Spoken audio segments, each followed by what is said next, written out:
So, Tyler, just jumping into it, we were chatting a little bit earlier around unintended consequences. As an economist, this is always something I'm thinking about. What's the unintended consequence? I was shocked to find out what some of the unintended consequences might be around the infrastructure bill. Can you tell me a little bit more about that? Absolutely. Yeah, you're an economist, so systems thinking is nothing new, but it's not always the case when it comes to policymakers, right? We've got lots of advocacy groups that have their hand in putting a lot of these packages together. Call it pork, call it whatever you want, carve outs. But when we think about money being sent by the government out to do work in the real world, there are always unintended consequences. So a good example of that is the article that we were referencing around this new Colorado infrastructure bill, where they've got, I think in the new infrastructure bill that came out federally, Colorado had their own addition to that, where they were adding, carve outs for additional highways as well as maintenance and ongoing road repairs, which are crucial. When we think about just the state of infrastructure in the country, we understand that we have to throw money at this in order just to get back up to par with the rest of the world. We've seen bridges collapse, we've seen port delays. We know that America needs these funds to get out and put people to work, reinvesting in our own infrastructure. But what are some of the unintended consequences of those actions that we might not be thinking about today? When you talk about road infrastructure and highway funding, if we're looking at not just repairs, potholes, bridge repairs, things like that, if we're actually planning new highways, there is a big risk from an environmental standpoint that we do have lock-in, not only of incremental emissions on the road, but also traffic demand, right? You look at a lot of these 6-lane highways out in California, it's kind of a, if you build it, they will come, self-fulfilling prophecy, right? It just means we can add more cars on the road. It doesn't necessarily mean that we're making things smoother. Did you see, Anthony, did you see the clip the last week or two about the traffic jam and the boring tunnels in Vegas, the ones that Elon Musk and them kind of drilled under the conference center, and you're just stuck in a tube backed up behind all these cars? I mean, that's kind of the idea, isn't it? Yeah, I mean, you bring up a great point because sometimes it's not even unintended consequences, but sometimes it's just like an incentive. There's like, you see that there's an incentive to do something, but no one is really thinking about that. And that's really where I think this all really gets interesting, because you talk about, okay, now there's more cars on the roads. I start to sometimes think of like, all right, now where are these cars going to funnel to? Because I think of wider freeways. Now they go off of from the highway to the street. Maybe the residential streets or the downtown area isn't built to handle that much traffic coming in and off. Totally right. And maybe the destinations and the origins are not being incrementally enhanced to be able to handle incremental throughput, right? It does take a lot of cross-functional planning when you're thinking through a systems approach to mobility, right?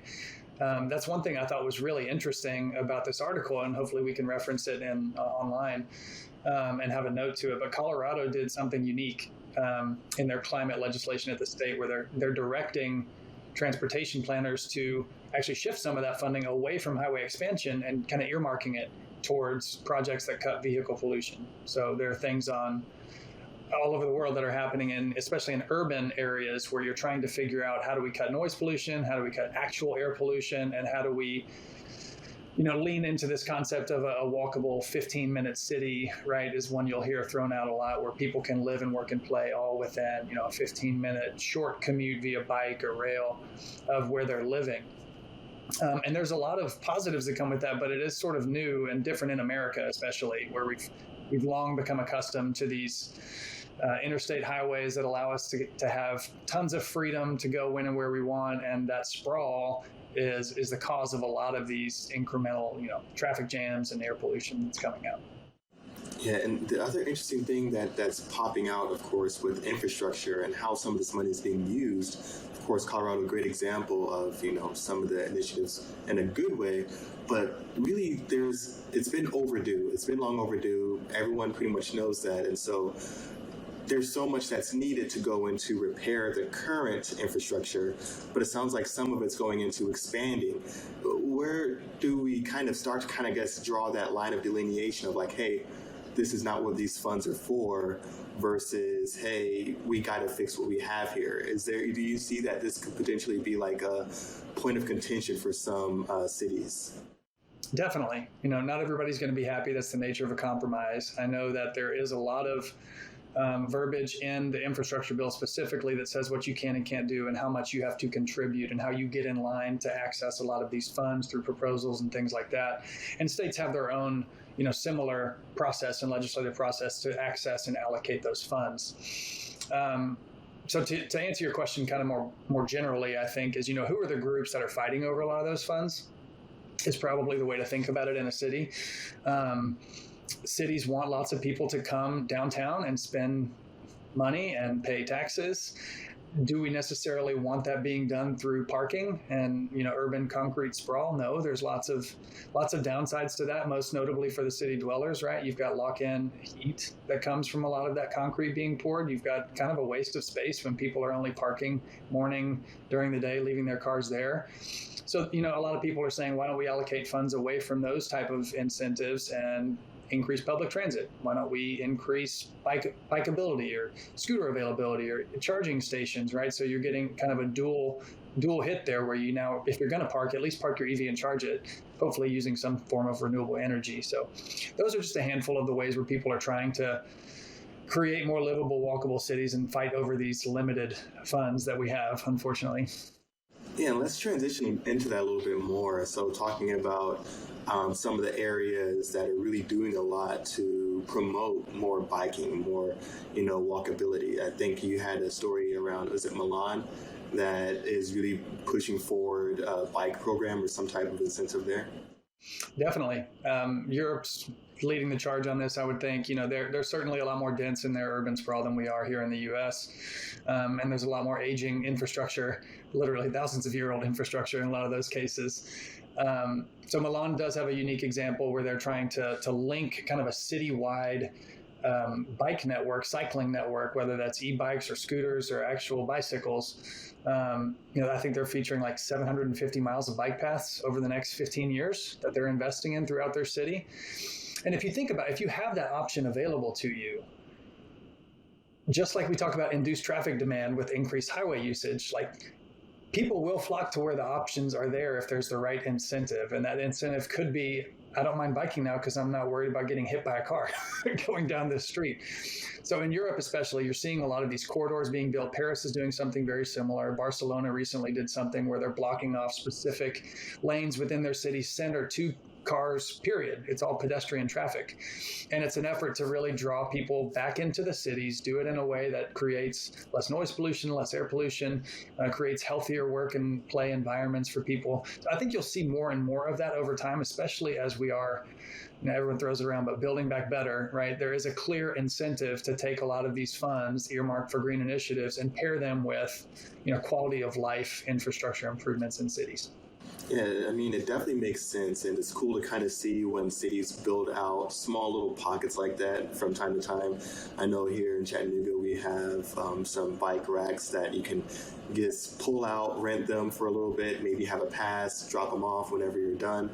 It seems like there could be potentially some pushback because I know that they were potentially looking at scooters as well here, and then some people weren't quite fans. So that seems to be more of a hit or miss from certain cities.